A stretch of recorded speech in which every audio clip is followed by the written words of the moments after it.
अस्सलाम वालेकुम वरहमतुल्लाहि वबरकातुहू। लो नाज़रीन, आज मेरा मौजूद जो टॉपिक है वो जी किशमिश के फ़ायदे के बारे में और किशमिश को भिगो कर खाने के फ़ायदे के बारे में और किशमिश को भगोने का सही तरीका क्या है।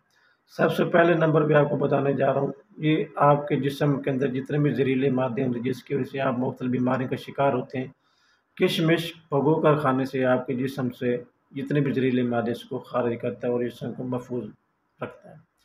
दूसरे नंबर पे किशमिश भिगो कर खाने से आपकी जो क़ुव्वत मुदाफ़िर इसको नई बूस्ट मिलती है और इसके साथ आपके जिस्म का मज़बूत और ताकतवर बनाता है। किशमिश के खाने से आपके अंदर जिस्म के अंदर जितनी भी टेम्परेचर भी नॉर्मल रखता है और आपको जनाब कि आपके जिस्म को नाज़रीन ठंडा भी रखता है।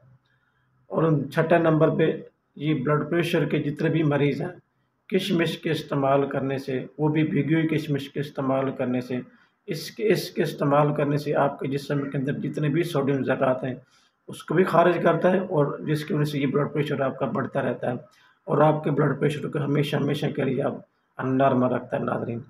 और इसके साथ आपको मुख्तलिफ बीमारी से भी महफूज रखता है। और इसका भिगो कर खाने का सही तरीका क्या है?